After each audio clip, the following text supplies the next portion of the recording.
Pesquisa Quest, divulgada hoje, aponta alta na avaliação positiva do Supremo Tribunal Federal. 33% avaliam o trabalho da Suprema Corte como positivo. Eram 23% na última pesquisa que perguntou sobre o Supremo em julho. A avaliação negativa também subiu, de 32% para 36%. 24% avaliam como regular e 7% não souberam ou não responderam. Em relação à Câmara dos Deputados, a avaliação positiva passou de 15% em outubro para 20% agora. A negativa, 36%, antes eram 39%. Já o trabalho do Senado é avaliado positivamente por 22% dos entrevistados. O levantamento, que foi encomendado pela Genial Investimentos, ouviu 2.004 pessoas com 16 anos ou mais entre os dias 11 e 14 de dezembro. O nível de confiança da pesquisa é de 95%. Mardélio, eu trouxe alguns desses números, mas mesmo com essa alta, né, subiu 10 pontos percentuais do Supremo de julho, que tinha sido o último recorte, para agora. Mas assim, o topo de avaliação é 33%. De cada 3 brasileiros, só um vê como positivo. Senado e Câmara mais baixo ainda. É por aí mesmo? O termômetro está correto? Boa noite. Pois é, Alan. Aí tem uma sinalização importante de que os brasileiros, em sua maioria, não estão confiando nas instituições, né? Sejam elas do Judiciário, do Legislativo, não estão confiando no Parlamento. Sobre o Supremo Tribunal Federal, Alan, ocorreu um crescimento na avaliação do STF. Eu tenho aqui uma suspeita do que pode ser, né? A gente destaca que é uma pesquisa que tenta planilhar, colocar em números as sensações, como a pessoa avalia determinada coisa, né? Tentar colocar ali na frieza dos números as sensações dos brasileiros, as avaliações. Sobre o STF, no meio do ano, o STF estava sendo duramente atacado pelos bolsonaristas, porque estava ali naquele processo de esperando a expectativa para o julgamento do Bolsonaro e dos outros envolvidos na chamada trama golpista. Então, dia sim, outro também, o STF estava na imprensa sendo atacado por nomes da direita. Manifestações eram realizadas a todo momento ali naquele meio do ano, tentando pressionar de alguma forma o STF ou o Congresso para tentar uma eventual absolvição dessas pessoas envolvidas na trama golpista. Mas agora, passado o tempo, tem algo importante, que essa pesquisa foi realizada há poucos dias, entre 11 e 14 de dezembro. Depois de vários meses dessa situação se arrastando na imprensa, com muito destaque nos jornais, revistas, aqui no rádio, na TV, agora, entre 11 e 14 de dezembro, quando essa pesquisa foi realizada, a situação já está resolvida. A trama golpista já foi julgada, já foi concluída, já há uma condenação. A pessoa pode concordar ou não concordar. Se você perguntar para alguém de esquerda, ele vai concordar com a condenação que o STF impôs a Bolsonaro e aos responsáveis pela trama golpista. Se você conversar com alguém de direita, vai dizer que é uma injustiça, perseguição. Mas fato é que o STF concluiu isso. E a explicação do STF não está tão na mídia assim como esteve no auge dessa situação do julgamento, pode explicar eventualmente a situação dessa evolução na avaliação. Para falar de outro aqui que teve um levantamento, o Alan, em relação à Câmara dos Deputados, que passou de 15 para 20, eu tenho uma suspeita. Muita gente critica duramente a Câmara dos Deputados, mas recentemente eles fizeram alguns acenos, até porque estavam sendo duramente criticados. Os deputados fizeram acenos de projetos que seriam pró-sociedade. Entre eles, o projeto que tem uma isenção de algumas faixas de renda no imposto de renda. Isso teve uma avaliação muito positiva entre as pessoas que foram beneficiadas e, no meu entendimento, isso pode ter interferido levemente na melhora da confiança da Câmara dos Deputados. Mas todos os índices aí ainda estão bem baixos, né, Alan? São índices bem baixos, né, Travasso? Eu até, rolando ali nas redes sociais, vi um comentário de uma pessoa de direita que falou assim, esses 33% não são coincidência, é o número que normalmente vota na esquerda, que é quem está gostando do STF. É simplista essa análise? Boa noite. Mas eu acho que é real. Bom dia, boa noite, Alan, boa noite à bancada, aos ouvintes da Itatiaia. Acho que isso é real. E aí você pega, por outro lado, os 30 e poucos % também, que são contra. Que é a turma, né, de um lado e do outro. Isso está muito relacionado à polarização do país. Agora mostra uma falência das instituições no que diz respeito à credibilidade, né? Porque eu imagino que num país onde a democracia realmente ela é exercida e você olha aquele que te representa como realmente um cara que está ali legislando, está fiscalizando, né, está cuidando do povo, eu imaginava um percentual melhor. E isso acho que essa pesquisa serve muito mais não serve para a gente, sabe, Lula? Eu acho que, na verdade, serve para uma avaliação do Congresso, para uma autoavaliação, onde ele olha para o seu umbigo e fala assim, cara, a população brasileira não acredita na gente, ela tem dúvidas do nosso papel aqui em Brasília. E nós, daqui a pouco a gente vai falar, vamos movimentar 61 bilhões de reais em emendas parlamentares. E nós não temos ali a confiança do povo brasileiro. Na verdade, você tem 1/3 da população. Quando você olha para os poderes, você fala assim, 1/3 da população aprova e o outro 1/3 desaprova e o restante não quer se meter no jogo. É uma vergonha, né? Eu imagino uma instituição forte quando uma população responde, não, eu confio na justiça, eu confio no Congresso, eu acho que a gente está no caminho. Agora, quando você tem esse descrédito e essa polarização, bom, é uma vergonha.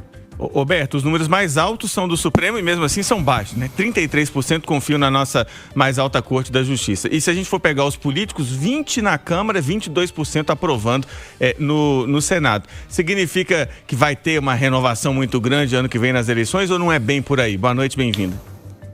Boa noite, bancada. Boa noite, amigos da Itatiaia. Olha, não acho que vai ter uma renovação grande, por um ponto que Travassos toca ali, são 61 bilhões de emendas no ano que vem, e esse é um recurso que está demonstrado estatisticamente que vem contribuindo muito nos processos de reeleição dos parlamentares. Portanto, não acho que vai ter uma renovação consistente, inclusive esse tipo de benefício que transforma os parlamentares em unidades orçamentárias e a voracidade dos parlamentares em manter e ampliar o seu potencial de se manter se apropriando dessas parcelas significativas do orçamento, isso vai fazer com que seja muito difícil uma renovação e que novas lideranças cheguem ao Congresso. Agora, eu acho que tanto Mardelli quanto Travassos tocaram num ponto muito importante. Nós temos, de uma forma cristalizada, quase que 1/3 da população, e você veja que se mantém estável. No caso Supremo, de julho a dezembro, de 32% para 36%, é quase que uma oscilação, considerando a margem de erro da pesquisa. Senado, avaliação negativa de 34% para 33% entre outubro e dezembro, também uma oscilação. E Câmara, uma oscilação de 39% para 36% de avaliação negativa. Portanto, nós temos, sim, uma avaliação negativa cristalizada. No caso da Corte, da Alta Corte, essa é uma característica que nós notamos em todos os países democráticos do mundo, em que nós temos um populismo de extrema-direita atacando o poder judiciário, que normalmente é o poder que vai resistir a certas narrativas, certos atos de ruptura institucional. Portanto, essa não é uma estratégia só do Brasil. Esse ataque ao judiciário, ele ocorre em todas as democracias do mundo em que a gente está acompanhando a ascensão do populismo de extrema-direita. Entretanto, eu acho que é muito importante chamar atenção para um outro aspecto também nesta avaliação, que em que pese o Supremo tenha um papel muito importante, tenha tido um papel muito importante nesse processo de resistência à tentativa de ruptura institucional no Brasil, a tentativa de golpe, o Supremo precisa também se manter na linha, no sentido de que há condutas que não são corretas, e acho que o ministro Edson Fachin, na condição de presidente do Supremo, está muito correto em propor um código de ética para a instituição, porque há certas condutas que a população não vê com bons olhos, e não é bom que uma alta corte tenha contra si, não uma parcela substantiva da população. É importante que ela tenha credibilidade para continuar garantindo a estabilidade institucional. E no que diz respeito à Câmara e Senado, como eu mencionei, é visível a voracidade. Há projetos, como o Mardélio bem colocou, que são projetos importantes, como a expansão da faixa de isenção do imposto de renda é uma matéria positiva para a população, mas ao mesmo tempo que a gente vê uma matéria positiva, a gente vê 10 negativas, a gente vê PEC da blindagem, a gente vê esse desespero em querer se apropriar do orçamento, a gente vê os escândalos. Hoje mesmo tivemos escândalo de deputados se apropriando de cotas parlamentares com mais de R$430 mil em espécie em casa, não é? Então, ao mesmo tempo em que as instituições trazem aspectos positivos, também há questões negativas, e eu acho que tudo isso contribui para uma avaliação negativa. Bom que a Berta já resolveu o problema da investigação da Polícia Federal e já falou em apropriação indébita e tudo, e a gente não levou em consideração a fala dos deputados, e a gente vai, espero eu, deu tempo da gente abordar aqui. Quando a Berta fala sobre o populismo da direita que ataca a Suprema Corte, a gente não pode esquecer do populismo da esquerda que cria a narrativa do nós contra eles, do povo contra a elite ou da elite contra o povo. Eu acho que é importante a gente colocar isso nas duas balanças, mas eu espero que a gente consiga chegar a essa operação da Federal hoje. Vamos virar então para a gente poder falar disso? Deixa eu só falar uma coisa rapidamente aqui, Alan Passo. Só para essa questão de crítica do STF, isso depende dos tempos, tá? Eu me lembro bem, como diz aquele ditado, recordar é viver. A esquerda já criticou duramente o Supremo Tribunal Federal durante a condução da Operação Lava Jato, falando de parcialidade, falando que o STF e que o Judiciário como todo estava perseguindo a esquerda, perseguindo o então ex-presidente Luiz Inácio Lula da Silva. Mais atrás, a esquerda também já criticou duramente o STF durante o mensalão. Então, críticas ao Supremo depende de quem o Supremo está investigando, Alan. Vou fazer duas linhas aqui antes de a gente passar então para o tema da investigação. Uma é que nessa questão do orçamento, como a gente já pontuou, vocês falaram bem aí no primeiro tema, o orçamento foi aprovado aí no último dia, rapidão, com 61 bilhões de emendas para o ano que vem. 61 bilhões, esse ano foram 50 bilhões e já foi muito criticado.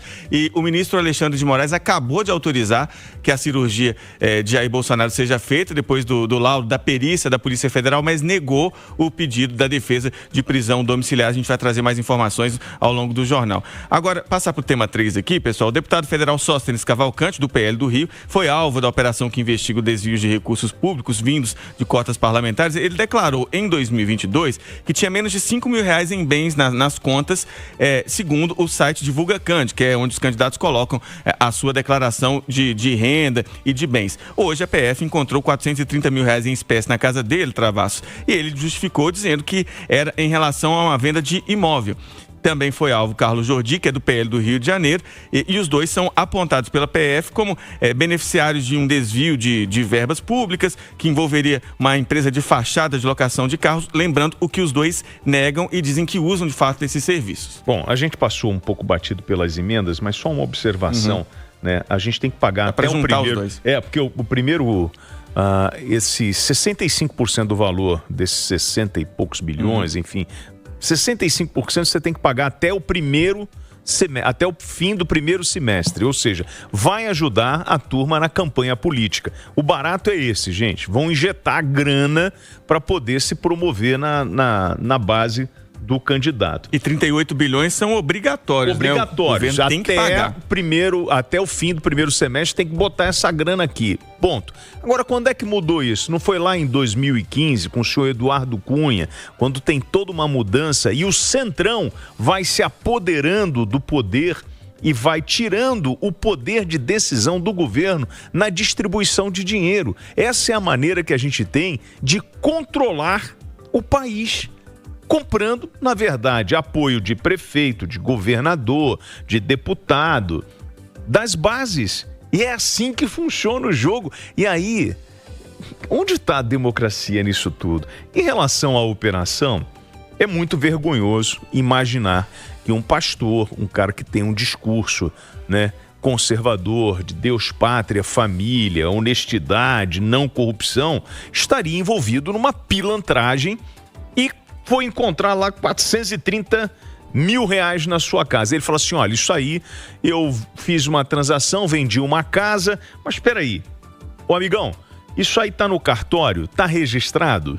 O senhor registrou no cartório? Porque quando você vende uma casa ou compra uma casa, você vai lá para uma escritura e fala o seguinte, ó, recebi 430 mil reais em espécie, mais financiamento de não sei o que lá, não sei o que, mais não sei o que. Isso você tá no cartório, né? Isso não é de boca. E ninguém vai te entregar 400 mil reais dando um beijo, um abraço sem um documento. Então, assim, tá registrado em cartório? Isso aí que está registrado em cartório, qual foi a data que o senhor fez isso, né? Porque é compatível, o senhor comprou e vendeu esse imóvel esse ano e não deu tempo de colocar na declaração de imposto de renda. E essa história do COAF rastreando a movimentação milionária de assessores, e aí eu fico irritado quando eu vejo o deputado criticando o COAF, que é um mecanismo de controle. A gente tem que ter transparência e ponto. Faz parte do jogo. Agora, eu tenho, claro, que dar o direito ao senhor deputado a se pronunciar. Pode ser uma perseguição política? Não vou tirar isso do jogo. Mas aí seria, para mim, um absurdo imaginar que a Polícia Federal está sobre a tutela, né, ou a orientação do governo do PT para atacar o líder da oposição. Aí esquece democracia, esquece Constituição. Agora, eu não posso deixar passar esse fato. Agora, e também não posso deixar de dizer aqui que ele fala, ó, eu tenho lá um Corolla velho que custa 4 mil e poucos reais por mês. E se você for pegar o valor de um aluguel de um carro por mês, um sedã, tipo um Corolla, vai estar nesse valor de 3.500 a 4 mil e poucos reais. Está dentro de uma legalidade. Agora, essa empresa de fachada com 5 carros estava alugando para mais gente e servia para lavagem de dinheiro, quem vai dizer é a federal, amigo. Berta, 2 pontos que você até abordou aí na sua primeira participação. Nesse dia de aumento das emendas para o ano que vem, teve essa operação contra 2 nomes fortes do PL que estão negando essas acusações. A questão é que, primeiro, 430 mil reais dentro de um saco, num armário, eu não acho que isso é lugar, gente, eu tenho que rir disso. Isso não é lugar de guardar dinheiro, né? Desculpa, é dinheiro demais para estar num saco. É proibido? Né? Não é comum, né? Não é comum, né, Não, eu quero saber se é proibido. Você sai andando com um saco de 430 mil na rua, como é isso? Você compra um apartamento em dinheiro, em espécie, ou você faz transferência bancária? Então, são questões, eu não estou dizendo que seja proibido, eu estou dizendo que é pouco usual, né? É pouco usual esses recursos em espécie, né? Recursos vultosos em espécie dentro de um saco, né?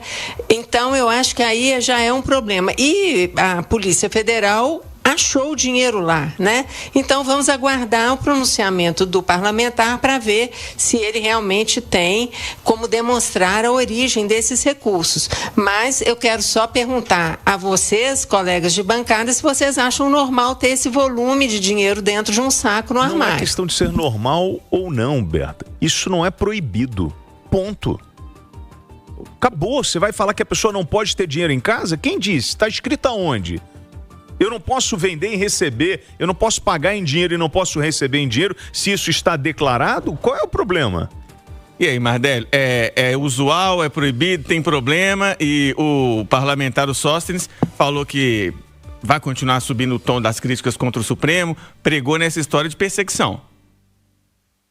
Eu vou ser bem assertivo aqui para responder ao Travassos. Não é ilegal, não é proibido, mas levanta desconfiança.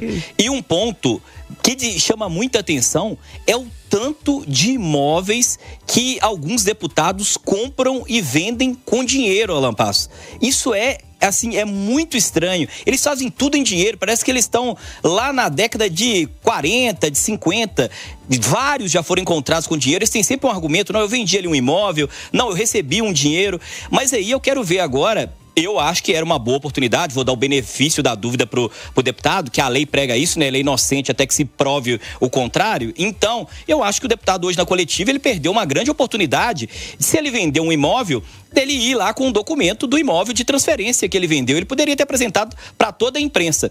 Eu acho que se eventualmente o deputado tiver faltando com a verdade, ele vai se complicar, porque ele disse que vendeu um imóvel. Então, agora ele vai ter que apresentar para quem ele vendeu esse imóvel, correto? E vem comigo na mesma linha. E essa pessoa que comprou esse imóvel do deputado, por que ela pagou em dinheiro?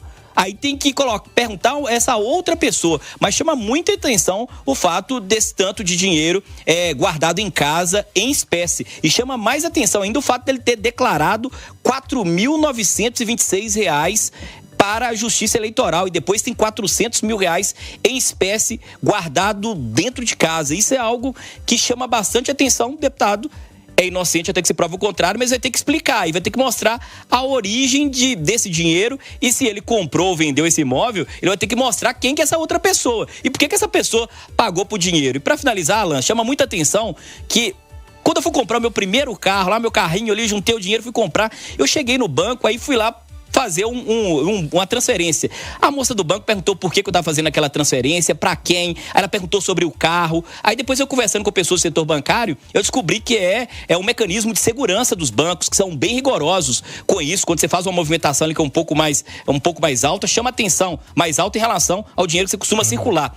E aí chama atenção como é que esses deputados conseguem circular essa grande quantidade de dinheiro, saca na boca do caixa e chama muita atenção esse ponto, né? E para falar que eu discordei tudo do Travasso, é a importância dos órgãos de controle. O COAF, uma época ficou no meio de uma briga política aí, envolvendo o Sérgio Moro e tal, mas tirando a politização, o COAF e órgãos de controle são fundamentais. E aí a gente pode propor o seguinte aos senhores parlamentares, já que os senhores são eleitos para isso, vamos mudar a legislação para evitar lavagem de dinheiro e corrupção, proibindo negócios em dinheiro em espécie, porque hoje isso é permitido e ponto, não tem o que fazer, amigo. Agora ele tem que comprovar.